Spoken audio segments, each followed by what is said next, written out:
Excellencies, distinguished guests, ladies and gentlemen. Now we are going to hear the second keynote speech, which will be delivered by Professor Ahmad Zaki Abu Bakar from Perdana University in Malaysia. The keynote speech will be moderated by Dr. Reza Firsandaya Malik. Please welcome Professor Ahmad Zaki Abu Bakar and Dr. Reza.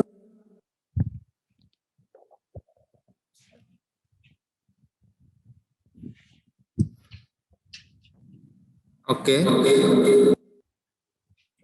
Sure.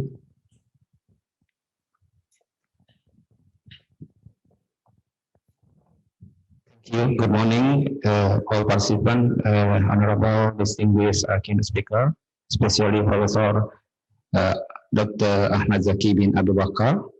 It's a pleasure to meet you again, Prof. Yeah. Been a long time. Still UTM alumni, Prof. Firstly, I would like to introduce myself. My name is Dr. Reza Firsandaya Malik.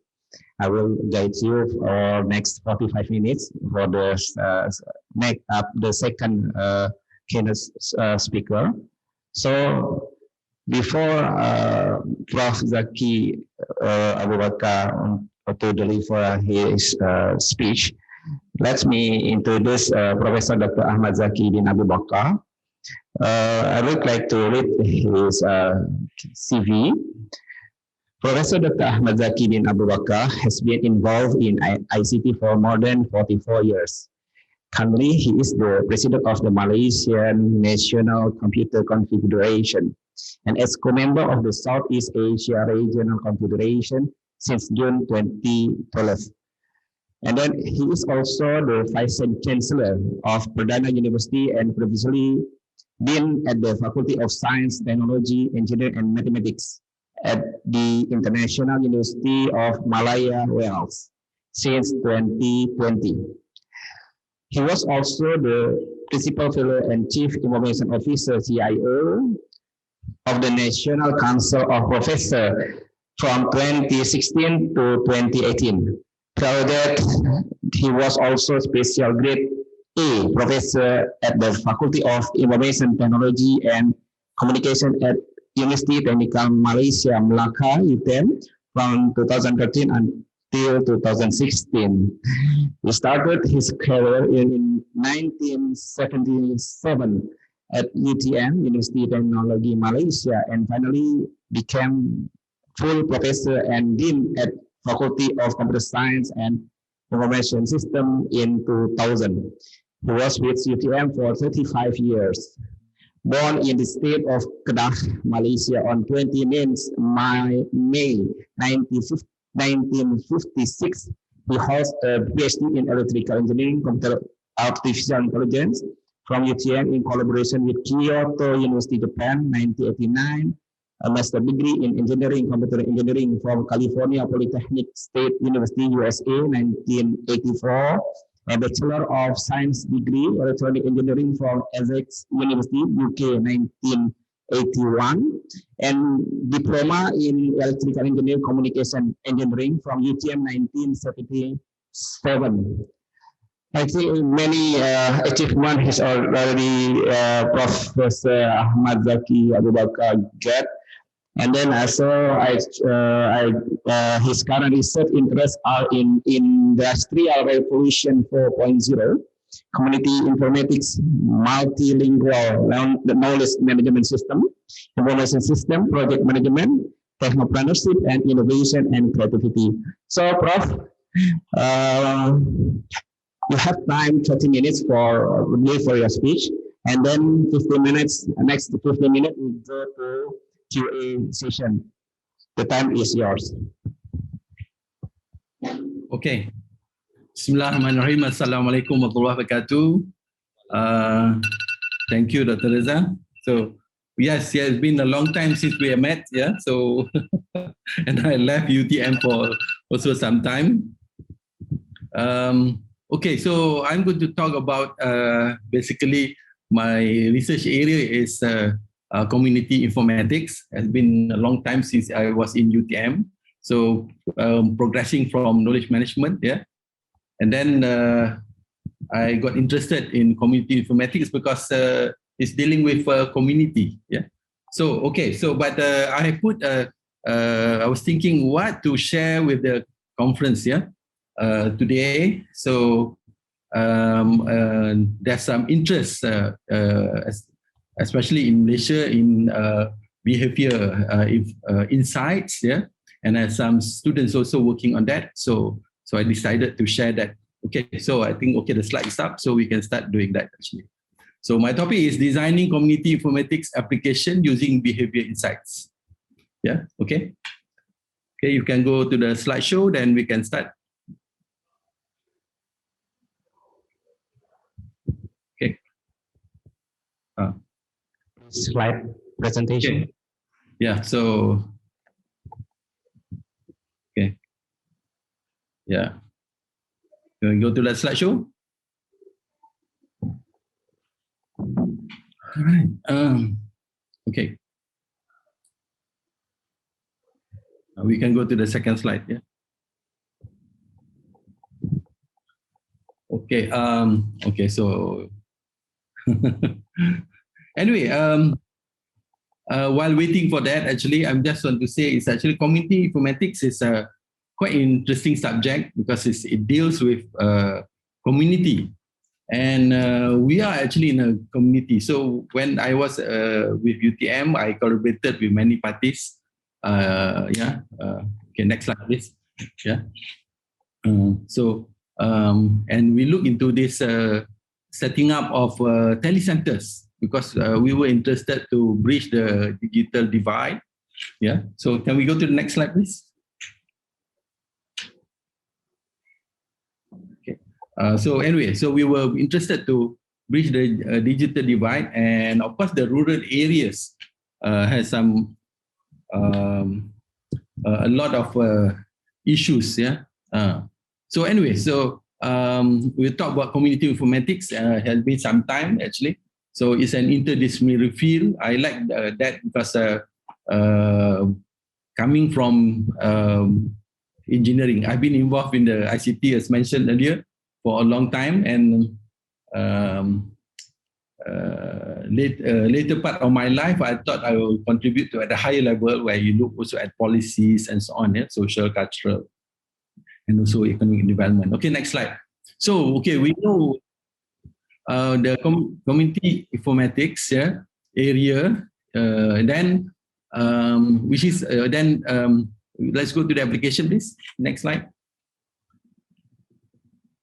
Okay, so of course there are many applications. So basically, it's a digital application, but many. Oh, okay, that's too fast. Okay, here. Okay, so it's a digital application, but it runs on. We should be looking at various platforms. Yeah, even mobile apps can run on Android and also iOS. Yeah, and so we are looking at that, and then of course there are very smart devices. Yeah, but the difference is actually we are focusing on community. Yeah, so the application is actually used by the community. Yeah. Anyway, just now Dr. Ida was talking about games. Yeah. I think many of us are game players. Yeah. But I was very interested in this game actually, and I've been playing this game for some time, which is actually a community informatics based game. Is actually Pokemon Go. So I'm sure in Indonesia there are many players also, yeah, because in this game you make friends, you can go to raid and battle with them, you can trade, you can do anything. So that means there's a lot of interesting aspect of community. So that's actually a good example of a community informatics application. Yeah, so that relates to what Prof Ida mentioned in the previous keynote. Yeah. Okay. So as I said, it's not just confined to normally people look at communities for socialization and so on, but actually it encompasses health, security, economic activities, and so on under the digital economy. Yeah. Okay, next slide, please. Okay, so we're interested in the application. So as people. Sorry. Okay, so we're interested in application, and normally, definitely, we are interested in the software development process, right? So because we are in software engineering, and anyway, if we are in the ICT field and so on, definitely part and parcel of our career is actually developing programs. Yeah. So so a digital application or mobile app we need to undergo certain process and on software engineering methodology, and I'm sure all of you here understand and actually will be familiar with some common methodologies. And I think when we start learning about programming, software, and so on, we definitely will be introduced with the most common, which is actually the waterfall methodology, right? So, and I'm sure, yeah, many students first have to master waterfall methodology before they can go to others. Okay, next slide, please. Yeah, so like spiral, prototyping, or agile. Yeah? So now there are various new methodologies. Yeah. So if you look at the waterfall model, it starts with requirement, design, development, testing, deployment, maintenance. So of course, there are many other terms that is also used, but it's basically it's the same actually in that sense. Yeah. So the first one is actually looking at the requirement. Then from the requirement, your analysis, then you do the design. Once you have the design, then you start developing of whether you come up the prototype. Yeah. And that means you're doing the coding. After that, you're doing the testing or verification. And once you have, you have tested alpha, beta, and even the user testing has been done, then only you deploy the system. And lastly, you have to maintain the system, right? So that's actually a typical waterfall model, and actually it's still used. And although it has been in for a long time, in existence for a long time, but it's still popular. And students, they normally will learn about this. Okay, so looking at that, actually, one is actually, next slide, please. Okay, so one of the things is actually, if we do at, for example, like waterfall or most even softwares, right? So normally we been taught to focus on the user. Yeah? So that's why we do user and try to find the user requirement. So it's get actually tougher because normally the client and even users are actually interested to be involved in the project. Yeah.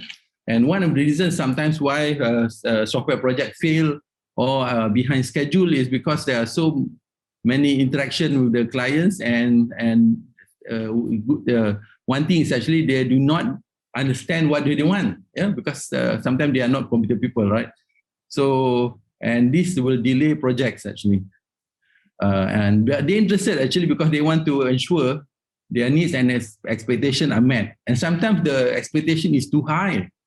So I remember years ago, some of the expectations cannot be met because the technology does not exist, yeah, but because they think it can be done, yeah. So they demanded certain things to be done, but now of course many things can be done, but still we need to have further development in the technology. So the need for user-centric software has been a great focus, and when you look at user requirement, people talk about user interfaces, user friendliness, and then also at the user experience. Yeah, so UI and UX has been a kind of a term, so being popularly used actually. Yeah, so if you tell anybody in the ICT field what is UI and UX, they immediately understand that it's user interface and user requirements. Yeah, but of course other fields might not know. Yeah, so as I said, software applications are now more user-centric. So this is actually the juncture where I want to focus on actually. Yeah, because for community applications, yeah, so community informatics application, it has to be definitely not only user-centric but also community-centric. Okay, next slide, please. Okay, so current user requirements is actually they now have shifted to more dynamic behavior of the users. Yeah, so it's no more static. So when we design that, that's actually the difficulty. Yeah, because when we design a certain application or software, and then we have already discussed the user and so on, and so the expectation that that's actually how things feel. But because of the dynamic behavior of the user, yeah, many things will change. So, and interestingly, design our application now not only focus on the internal digital system. That means you are not looking at your app alone or your software alone. Yeah. So previously we look at that. Okay, once our system is ready, we do our testing and then we can deploy and then that's it. Okay, then we do the maintenance. So for example, like following the waterfall methodology, that's what we do. But suddenly, we have to look at the external and also physical systems that is actually surrounding the application. Yeah, and that is actually part of the ecosystem. So just now I mentioned about the Pokemon Go. Just taking a point from Prof. Ida presentation earlier. Yeah, so if you look at Pokemon Go, it uses GPS and so on, and then it interacts. Yeah, because you have to go to the Pokestop, you have to go to the gyms and so on. So it interacts with the environment. Are matched against a list of positive analytics that refer to research. Oh, okay, that's a cross line. Okay, so anyway, so because of this, actually, we cannot rely on just the normal user requirement analysis. So now, actually, people are looking at behavior insights, yeah, and have gained popularity, yeah, and I'm trying to promote behavior insights today so that you can start using it actually in your development. Okay. All right. So I hope I can get back my slides. Okay. So the next part of my talk will be on behavior insights. Yeah. So we can go. Yes. Can we go back to the slides? Okay. Yeah. Okay. Yes. Right. Okay. Okay, can you go to slideshow, please? Okay. Okay, there are actually a lot of books now in behavior insights, actually. The one latest book is actually on behavior insight. It's actually from the MIT Press. If you can go to the slideshow, please. Yeah. And recently I found, but I have not read actually the digital behavioral design, which is actually fitting what I'm talking about today, actually. So there are actually books already written on the subject matter. Yeah. So if you are interested, then you can go through and read and maybe either library or purchase the book and read. Actually, so it's quite interesting. Actually, so I was introduced to behavior insights actually from by attending a conference on behavior insight, and then I found it quite interesting because. Is looking at the okay. Next slide, please. So yeah, next slide. Looking at the behavior insights. Yeah. Okay. Good. Okay. Because basically, behavior insight is actually an inductive approach, and normally it's actually applied to policy making. Yeah. So it's actually more popular there. Yeah, because it combines psychology, cognitive science and social science, yeah. So, and there's a lot of research and tests actually been done on how actually humans make choices. But for us in the computer science and engineering field, and of course information systems, this is not new actually, because we have been doing, for example, like information system, definitely we also cover those areas, right? So, and we have designed decision support system, yeah? So when you look at decision support system and so on, you definitely need to look into those areas, yeah? So now there's a new field that is actually looking at that, yeah? So, and the strength is actually because many policies keep changing, yeah, because and sometimes the term boomerang is actually, okay, so they start a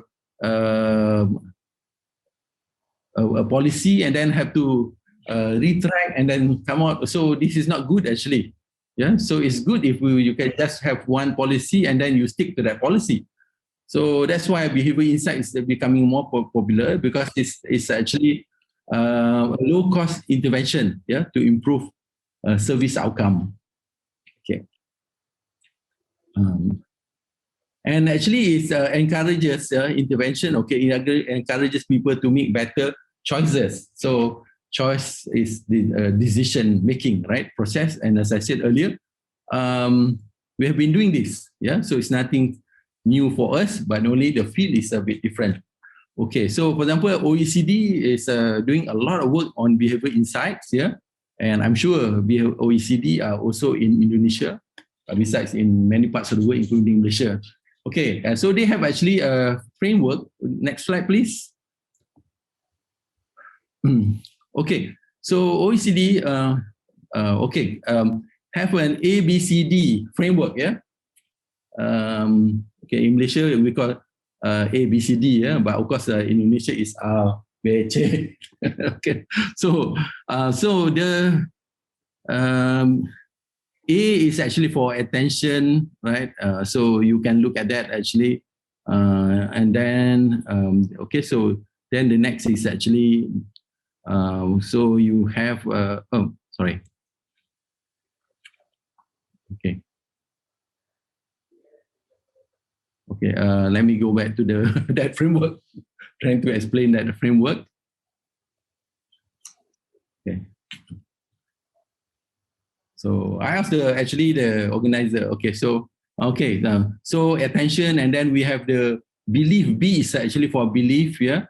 So because we have some mindset actually, so look at system thinking and so on, belief plays a very important element, and so belief in the belief formation. And then we have choices, decision to make. And finally, we have C, D, yeah, that is actually our determination, our willpower, yeah. So, okay, so to decide actually, so on whatever choice we make. So that's actually the A, B, C, D framework, yeah. So, okay, people like frameworks actually, especially for information systems. So OECD came up with this ABCD framework. Okay, next slide, please. Okay, next slide, please. Okay, so to top of that, actually, they have actually also a framework called BASIC. Yeah, all these are of course acronyms. Yeah, because B is actually behavior, analysis, strategy, intervention, and change. Yeah, so that's BASIC. So number one is actually you identify and target the crucial behavior of the policy. In our case, for the application, yeah. Then you look at the behavior. You target this. You scrutinize and target behavior. Okay, and through behavioral science approach. That's the analysis. So we can of course use our own methodology in computer science and engineering. Then only you come up with strategy, identify and conceptualize behavioral informed policy solutions, because this is actually policy. Below is actually some examples, yeah? But of course the example is actually more for policy. So, and next is actually design experiment, yeah, to evaluate the effectiveness of the strategy. So when you come up with strategy, you need to test first, yeah. So that's why the intervention, or you design the experiment to see, yeah, if you are in you know, okay, so you have been involved in research and so on. So action research is something like this also, yeah. So in, doing the intervention. Okay, once you clear this and you know which one is actually more effective, which strategy is more effective, then you plan for the implementation. Yeah, you can scale, monitor. So that's actually the maintenance. So that's, if we look at the software development part, the C part is actually the waterfall method. Yeah, so it's easy for you to remember that. So the early part is actually looking at more behavior. You analyze, you strategize, and then you intervene.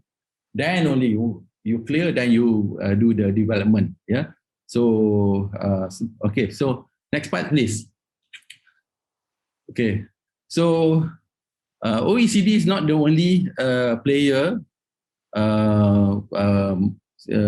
with a strength in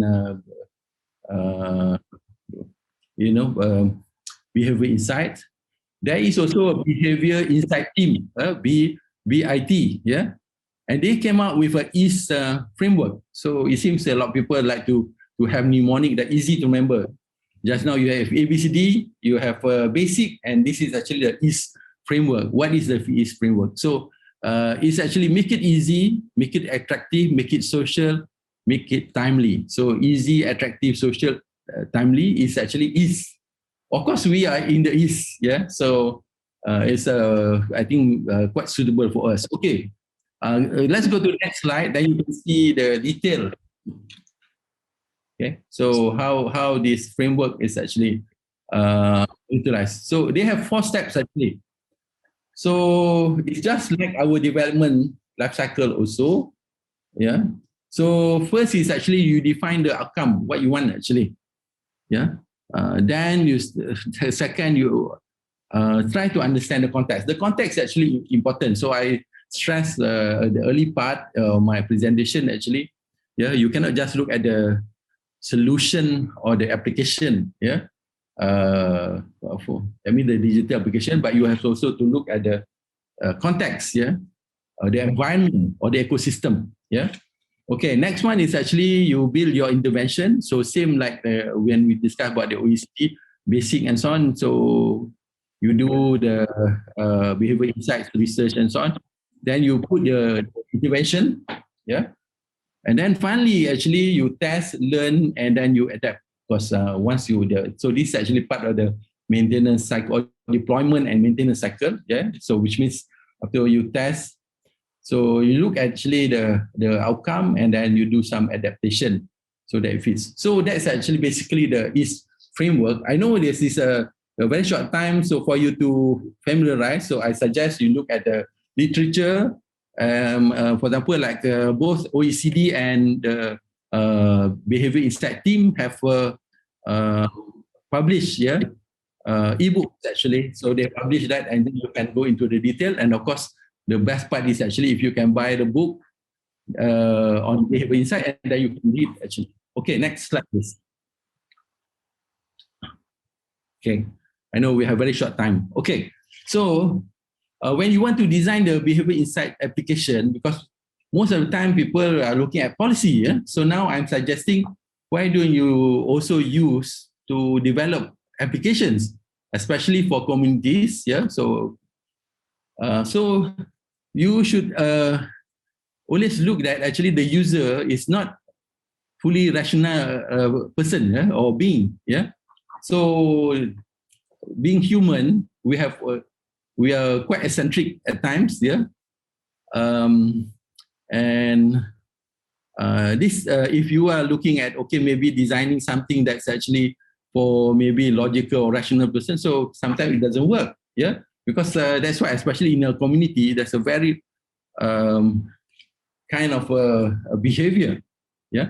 So it's actually very important. That's actually maybe the weakness of this is actually because you have to spend a lot of time and energy learning about the behavior. But of course, the payoff is good because later on, the application that you will come out with will be very useful, yeah, and more stable. Okay, next slide, please. Okay, next slide.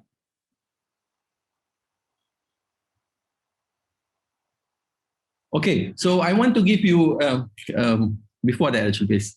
Okay, so I want to give you one example of a true application, yeah, And I chose the example for the pandemic. Okay, can you go to the previous slide, please? We jump one slide actually. Yeah, so I want to use the case study because I think, okay, I think all countries in the world, including Indonesia and Malaysia, we came up, the government came up with many operating standard operating procedure, SOP. Yeah. So a lot of people now know what SOP means. Nothing to do with soup actually, but standard operating procedure. And for the COVID-19, there are many SOP and tips changing also because it evolves, yeah, with the time. And there's a need actually for because I chose this because that's actually the current time. I was expecting that last year when I got the invitation for this conference, I'll come to Palembang. Yeah, so I have not been there for some time. I always enjoy going to UNSRI, yeah, and meeting friends, including partners and so on. Yeah, so we have been colleagues, yeah, when they were studying in UTM. Yeah. Okay, so there's as I said, there's many SOP, and and we need to track movement of the public, yeah, so that the authorities are able to quickly identify who are actually in contact or in close contact with positive cases, yeah. So we can do data analytics. So this is actually the part of the data science, yeah. So we can do the data analytics on the individual in the various community, so that actually if you need at least an application actually that can do this, yeah. Okay, so next actually. So in Malaysia, sorry, Prof. Your time 5 minutes left. Okay, it's almost done. It's almost done. Okay, so you can go. Okay, so in Malaysia we have actually this app which called is actually MySejahtera. So everybody have to use this actually. Because especially if you want to go out, you want to go to any premise, yeah, you have to use this app, yeah.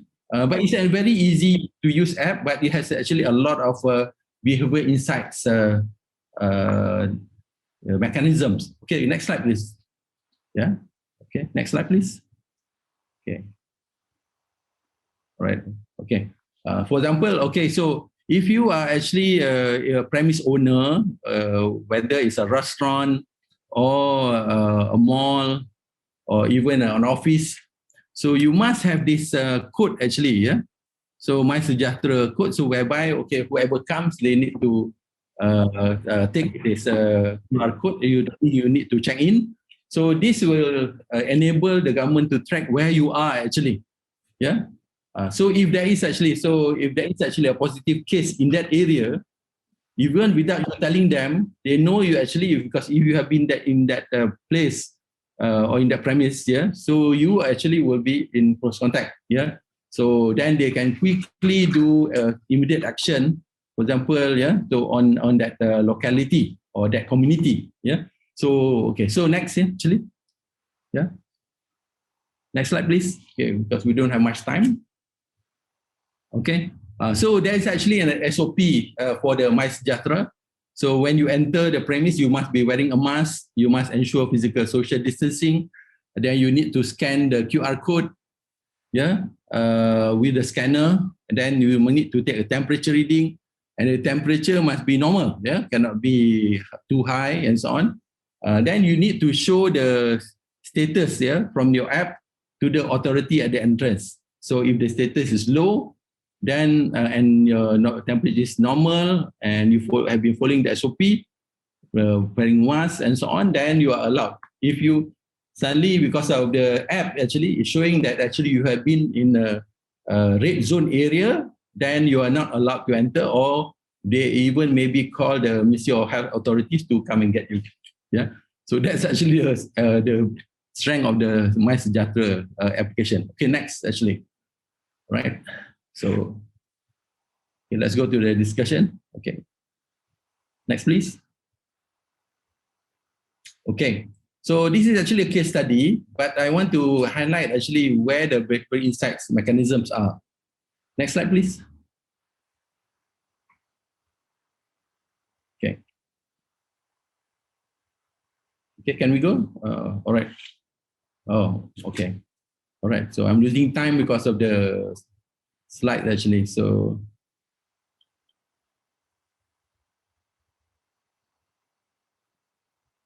okay, next.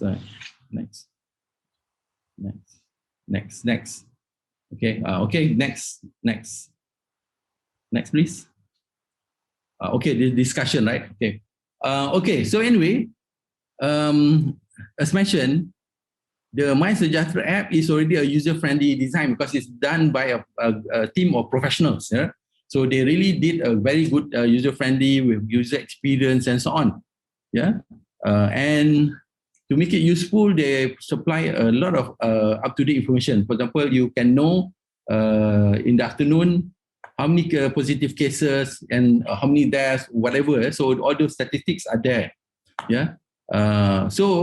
But the design has also taken into account the behavioral insights mechanism. Yeah. So because they have studied the dynamic behavior of the public, yeah. So which is the community. So they found actually the mobile application alone cannot be successful if it's not supported by the behavior insight mechanism. So let's go to the next one actually. Yeah. So, for example, if it's not supported by legal, so a lot of people can challenge, and then the public or in the community, there are some hardcore people who do not want to follow, rules and regulation because they think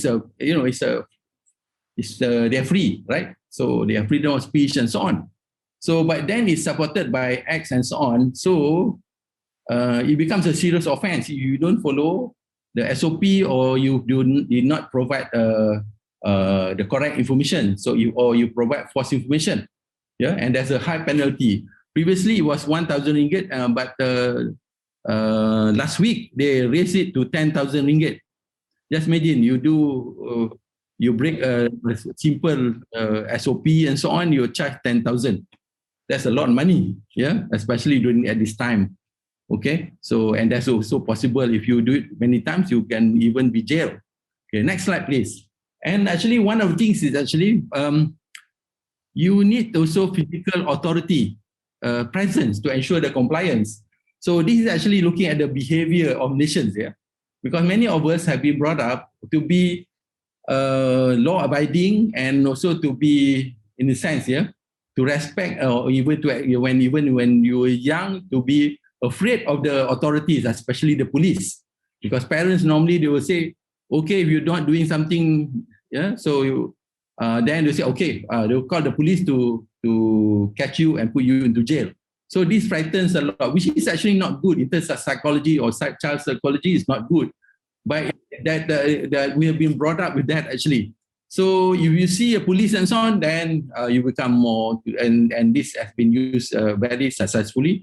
For example, okay, they want to reduce road accidents in the highway.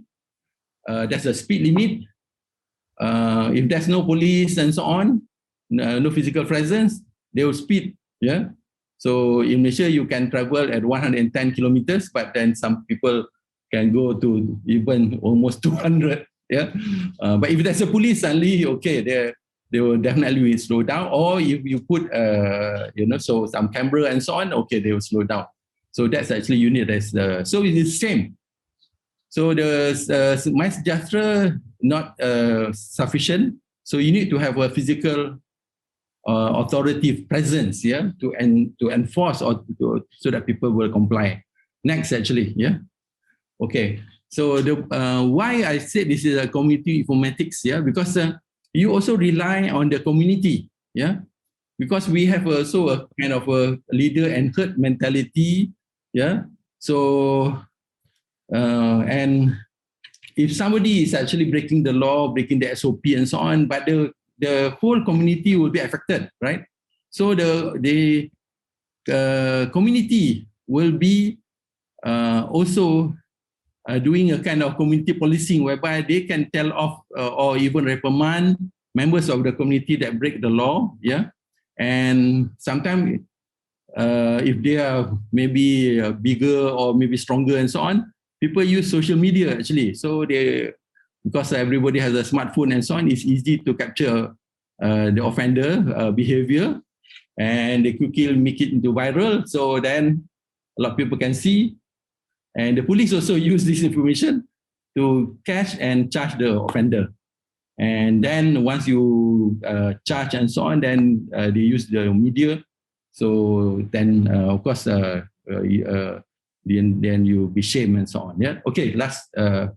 Okay. So you use that actually as one of the behavior insights. Next slide, please.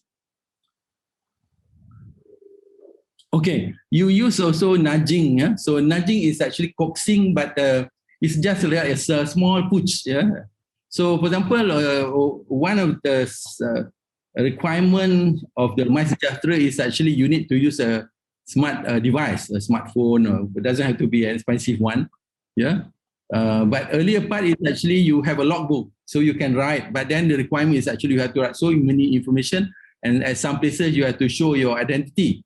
But you have the MySejahtera on your smart phone or smart devices, so it's done automatically. You check in very easily and so on. So that's a kind of nudge, yeah. So rather than the hassle of manually doing it. And then recently also, because with the vaccination, so they put it actually, you can register for the vaccination through MySejahtera. So if you don't have one, or you have not been using a MySejahtera, then it will be longer for you to get the vaccination. So there's a lot of motivation or nudge actually for this, yeah. Anyways, smartphones are not that expensive actually, yeah. So, okay, the last slide actually, okay, my conclusion. Last slide, please. Okay, so behavior insight definitely plays an important, okay, sorry, the AN, the important is it become just import, sorry. So that's in the design and development of deployment of a community informatics application.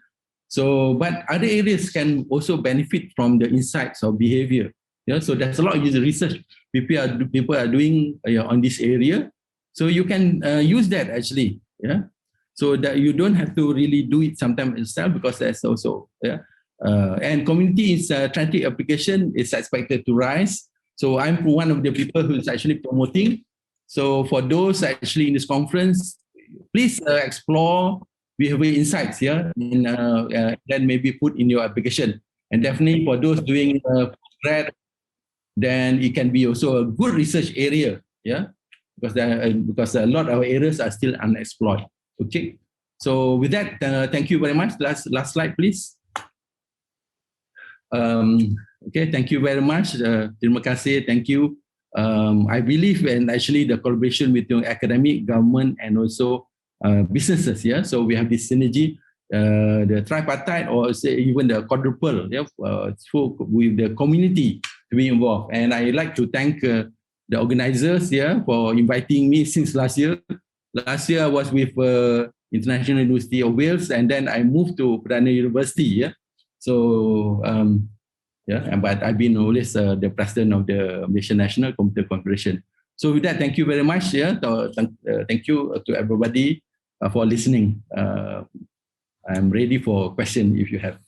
Thank you. Thank you very much to Professor Zaki Bakar for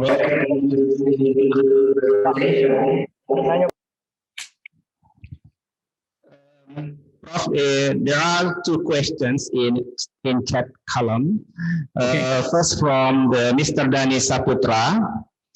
The question is there a concern about the privacy in using MySejahtera application, and how will you balance in designing programs with the concern with privacy and ease of use, with most programs asking for personal data? Okay. Okay. Anyway, as I said, the MySejahtera is supported by 2 acts actually.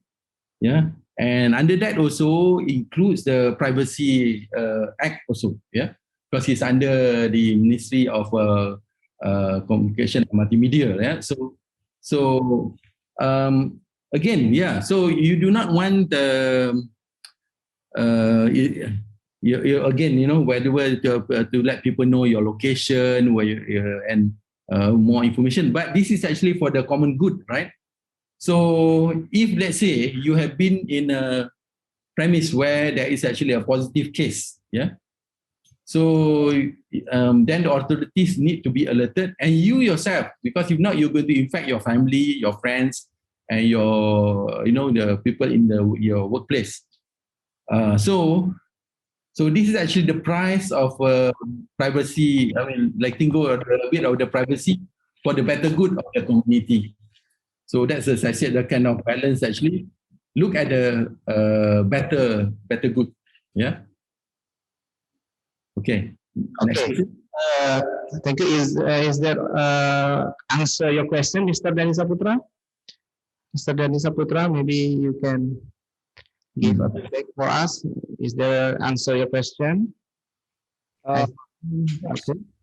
If you trust the government, can you hear me? Yeah. If it's a government, yeah. But how about regular apps that ask personal information? Like almost every time you download apps, they ask to share your location, stuff like that.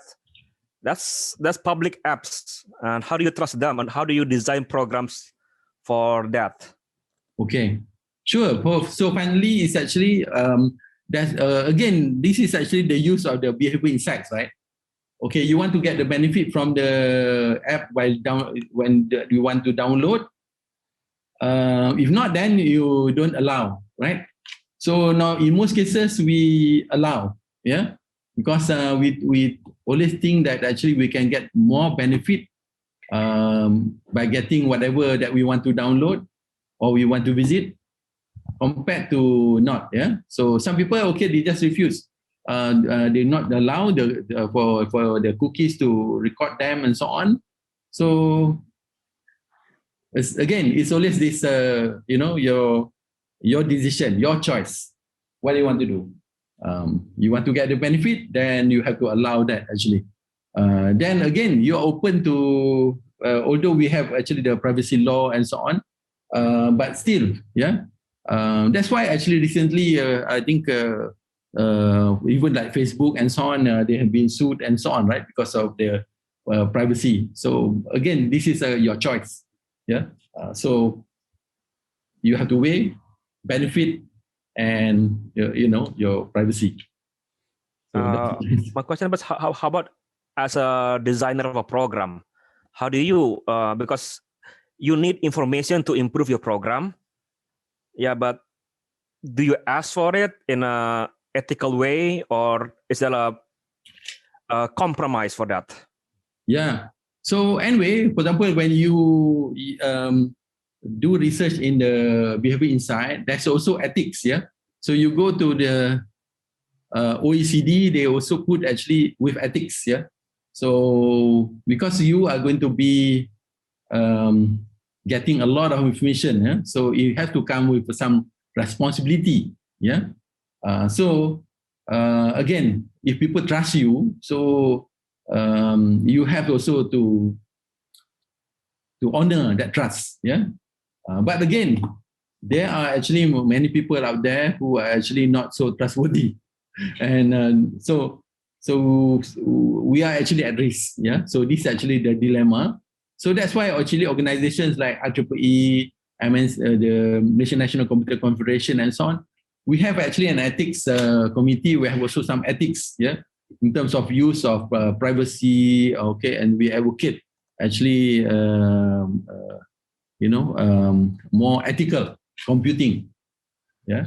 But again, there are many people who especially hackers and so on. There are some good hackers, but there are many bad hackers also, yeah. So I mean, they don't pride to be honorable, so they pride themselves to be pirates and so on, or hackers. So you are at their mercy, yeah. Okay, so that's actually my answer. It's always a balance. Thank you, Professor. Maybe Mr. Dani Saputra maybe can privately contact Prof. Zaki to okay, sure, yeah. More discussion, and then we continue to the next question from the Mr. Muhammad Jamaluddin. The question is, in Industry 4.0, data is crucial. What is the best strategy for the data gathering in some developing country where data unique for the country very scarce given data in public sector provided by the government still largely unavailable and very limited. Crowdsourced data collection still not popular. Please, Prof. Yeah. Okay. Yes, this only the dilemma and of the developers actually.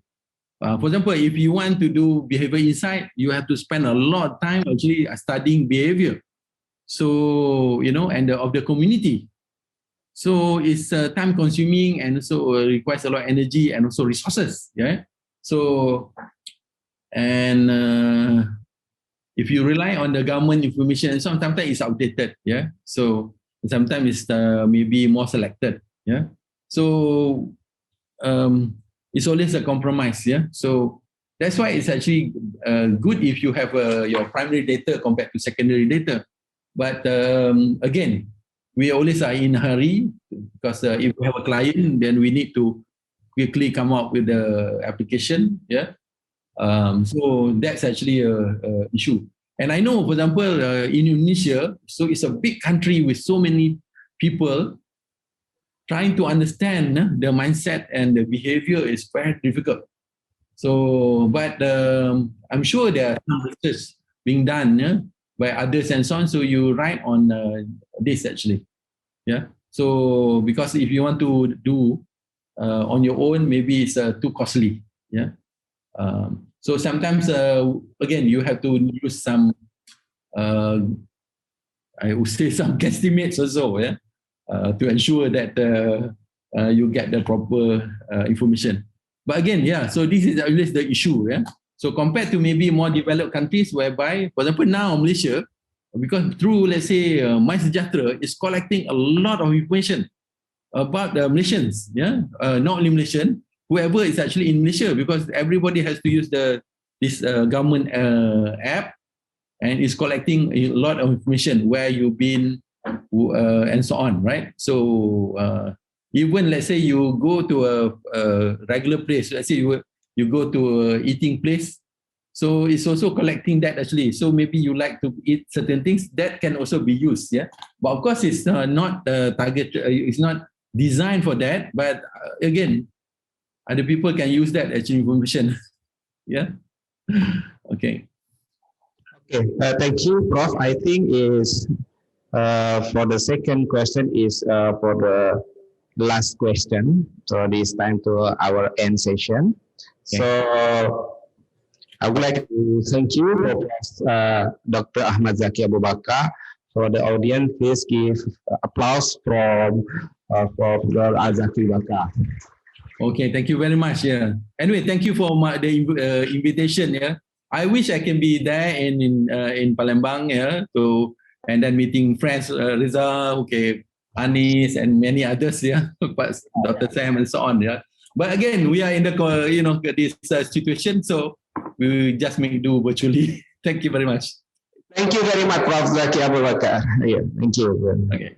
Okay, for this session, maybe I will, as a moderator, I close the session and back to MC. Assalamualaikum warahmatullahi wabarakatuh. Waalaikumsalam warahmatullahi wabarakatuh.